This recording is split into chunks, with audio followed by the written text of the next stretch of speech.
Hell. Fire. Eternal suffering.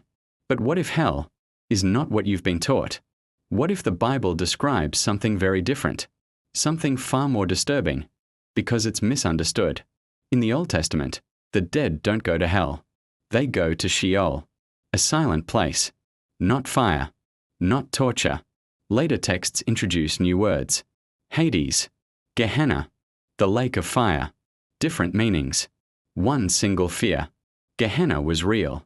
A valley outside Jerusalem. A place of destruction. Not eternal torture. The most extreme image appears in Revelation. The lake of fire.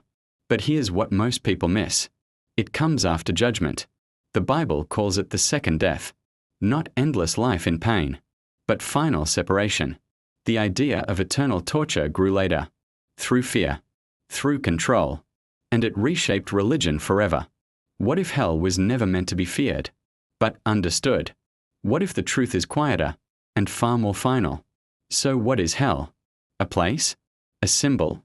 Or something we misunderstood? The Bible doesn't scream the answer. It whispers it. And that whisper changes everything. Ever wondered what the Bible really says about hell? The image of a fiery underworld is super common in our culture. But is that the whole story? Turns out, the Bible uses several different words that all get translated as hell, and each one has its own unique history and meaning. Understanding them can totally change how you see the afterlife. So today, let's dive deep into the original languages and uncover what words like Sheol, Hades, Gehenna, and Tartarus actually meant to the people who first wrote them down. This is going to be fascinating. First up is Sheol. This is the Hebrew word you'll find all over the Old Testament. Think of it less as a place of punishment and more as the grave or the realm of the dead. It's often described as a place of darkness, silence, and dust, a shadowy existence where everyone, both righteous and wicked, went after death.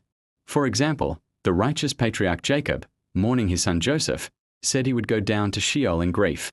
The prophet Samuel, when summoned from the dead, came up from Sheol. There was no concept of fiery torment here.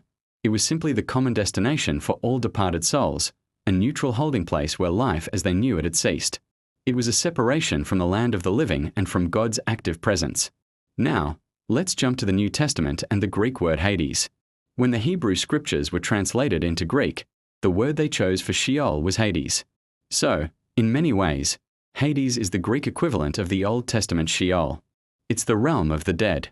In the famous story of the rich man and Lazarus that Jesus tells, both men die and go to Hades. However, their experiences there are vastly different. Lazarus is comforted in a place called Abraham's bosom, while the rich man is in torment.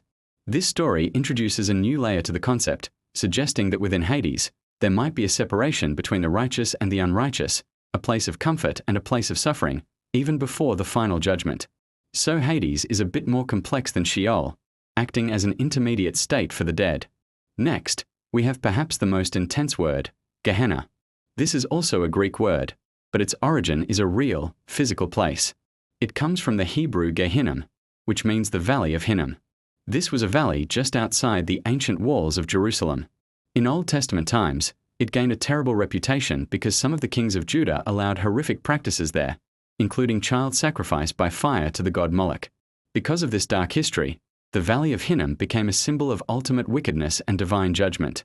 Later, it was apparently used as the city's garbage dump, where waste and animal carcasses were constantly being burned. The fires never went out.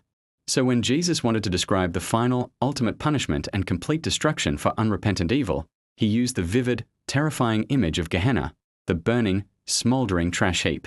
It was a powerful metaphor his listeners would have immediately understood, representing a final, irreversible state of ruin.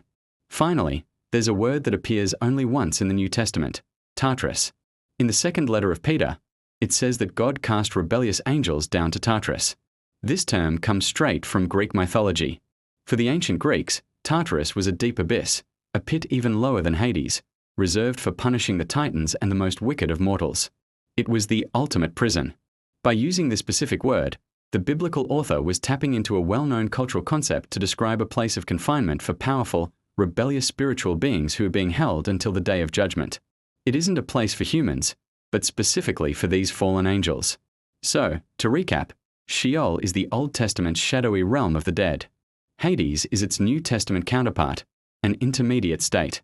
Gehenna is the symbol of final judgment and destruction, inspired by a real valley of fire. And Tartarus is a unique term for the angelic prison. As you can see, the single English word hell is trying to do a lot of work. By understanding these original terms, we get a much richer, more nuanced picture of what the Bible is actually communicating about death, judgment, and the afterlife. Thanks so much for exploring this with me today. If you found this helpful, give this video a like and consider subscribing for more deep dives into biblical topics. See you next time.